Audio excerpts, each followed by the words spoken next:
Praise the lord. ప్రతిరోజు పరిశుద్ధాత్మతో కలిసి నడవండి అనే కార్యక్రమం ద్వారా మిమ్మల్ని ఈ విధంగా చాలా దినముల తర్వాత కలుసుకోవడానికి ప్రభు నాకు ఇచ్చినటువంటి కృపను బట్టి యేసుక్రీస్తు ప్రభు వారికి మహిమ ఘనత ప్రభావం చెల్లిస్తుంటున్నాను.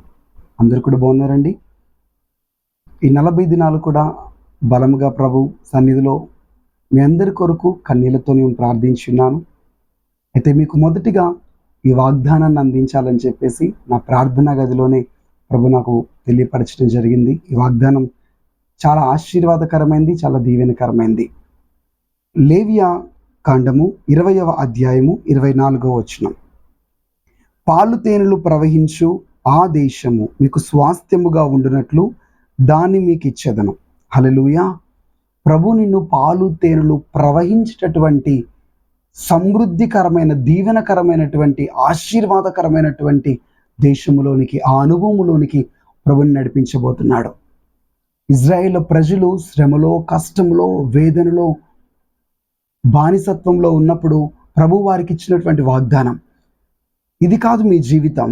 ఈ కన్నీళ్ళు, ఈ శ్రమ, ఈ కష్టం, ఈ వెట్టి చాకిరి, ఈ యొక్క అనారోగ్యము, ఈ ఫరో ఒక బానిసత్వం కింద నలిగిపోతున్నారు, ఇనుప సంఖ్యలతో ఉన్నారు, ఇనుప కాడి మీ మెడ మీద ఉన్నది. అయితే ఇది కాదు మీ జీవితం.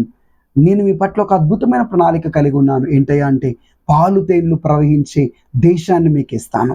పాలు తేళ్లు ప్రవహించే దేశము అంటే కొండల పైన పచ్చటి పచ్చిక, పశువులు సమృద్ధిగా తింటాయి, కడుపారా తింటాయి. ఆ కొండల మీద అవి పచ్చని పచ్చికను మేస్తున్నప్పుడు దూడలు వాటి కడుపు నిండా పాలు తాగిన తర్వాత ఆ పాలు తాగడం మానివేసిన తర్వాత ఆటోమేటిక్గా ఆ యొక్క జంతువులు కానీ, మేకలు కానీ, గొర్రెలు కానీ, గేదెలు కానీ, వాటిలోంచి, ఆవుల్లో నుంచి ఆ పాలు దూడలు తాగగా ఇంకా అవి కారిపోతూ ఉన్నాయి. ఆ కొండల మీద నుంచి అదొక నది వలె పారుతున్నాయంట. ఆ పాలన్నీ కూడా తెల్లగా, ఆ పాలన్నీ కూడా ప్రవహిస్తున్నాయి. తేనె పట్టులో తేనె తీగలు తేనె త్రాగిన తర్వాత ఇంకా ఆ తేనె ఆ పట్టులోంచి అలా కారిపోతూ ఒక నదిలా, ఒక దారలా ఆ కొండల మీద నుంచి కిందికి ప్రవహిస్తూ ఉంది. What a blessing! ఎంత సమృద్ధి అండి, ఎంత ఆశీర్వాదం! ఇలాంటి సమృద్ధి అయిన స్థితిలోనికి నీ కుటుంబం రాబోతున్నది. ప్రస్తుతం కరువు, పేదరికం, దరిద్రతలో నువ్వు ఉన్నామేమో.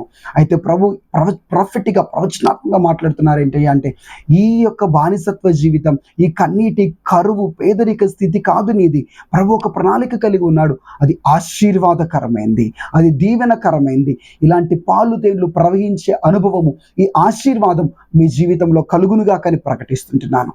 మా జీవితంలో కొన్ని రోజులు ప్రార్థన చేయగా ప్రభు అట్టి అనుభవాన్ని మాకు అనుగ్రహించాడు. మందిర స్థలం లేక ఎంతో బాధ, ఎన్నో కష్టాలు మేము అనుభవించాం. అయితే దేవుడి రోజున మాకు ఒక మంచి స్థలాన్ని ప్రభు మాకు ఏర్పాటు చేసి అనుగ్రహించడం జరిగింది. మేము విశ్వసిస్తున్నాం, యేసయ్య నామముని మహిమపరుస్తున్నాం. మీరు కూడా ప్రార్థించండి. ఈ వాగ్దానం మీ జీవితంలో కూడా నెరవేర్పు జరగబోతున్నది. సమృద్ధిలోనికి రాబోతున్నారు. కళ్ళు మూసుకొని ప్రార్థిద్దామా? యేసుక్రీస్తు ప్రభువా, మీకు స్తోత్రములు. చాలా నెలల తర్వాత మరలా ఈ కార్యక్రమం ద్వారా నీ బిడ్డలు కలుసుకొని ఈ విధమైనటువంటి ప్రవచనాత్మక వాక్కును వీరికి అందించి, వీరితో మాట్లాడటకు, వీరి కొరకు ప్రార్థించటకు మీరు కృపనిచ్చినందుకు స్తోత్రములు. ఈ మాటలు వింటున్న ప్రతి బిడ్డ సమృద్ధి, పాలు తేళ్లు ప్రవహించే సమృద్ధిని ఆశీర్వాదంలోకి వచ్చునుగాక. ప్రస్తుత వారి జీవితంలో ప్రతి పరిస్థితులు తొలగిపోవునుగాక, మార్పు చెందునుగాక. Lord bless lord. ఎంతమంది అయితే ఉద్యోగం లేక కన్నీళ్లు కారుస్తున్నారు, ఒక సహోదరు ఏడుస్తున్నారు ఉద్యోగం లేక, యేసు నామములో నేను ప్రకటిస్తున్నాను, నువ్వు సమృద్ధిలోనికి రాబోతున్నావు. పాలు తేళ్లు ప్రవహించే సమృద్ధిని ఆశీర్వాదంలోకి రాబోతున్నావు. Bless every one lord. ప్రతి ఒక్కరు మీరు ఆశీర్వదించి సమృద్ధితో మీరు నింపమని, వారి ప్రస్తుత బానిసత్వ, శ్రమ, కన్నీళ్ళు ఉన్నటువంటి పరిస్థితులన్నిటినీ మార్పు చెందించి సమృద్ధితో నింపిమని యేసుక్రీస్తు నామంలో ప్రార్థిస్తూ ఆశీర్వాదములు పలుకుతుంటున్నాం తండ్రి. Amen. Thank you. God bless you. Praise the Lord. ఒక ముఖ్యమైన ప్రకటన. మంగళవారం రోజున 18వ తారీఖు మంగళవారం రోజున సాయంత్రం 5 గంటల నుంచి 10 గంటల వరకు సికింద్రాబాద్ YMCA హాల్లో అభిషేక కూడిక జరగబోతుంది. 40 days తర్వాత ఫస్ట్ మీటింగ్ అక్కడ ఏర్పాటు చేయబోతున్నాం. సో ఆ చుట్టుపక్కల ప్రాంత ప్రజలందరూ కూడా తప్పక పాల్గొనండి. God bless you.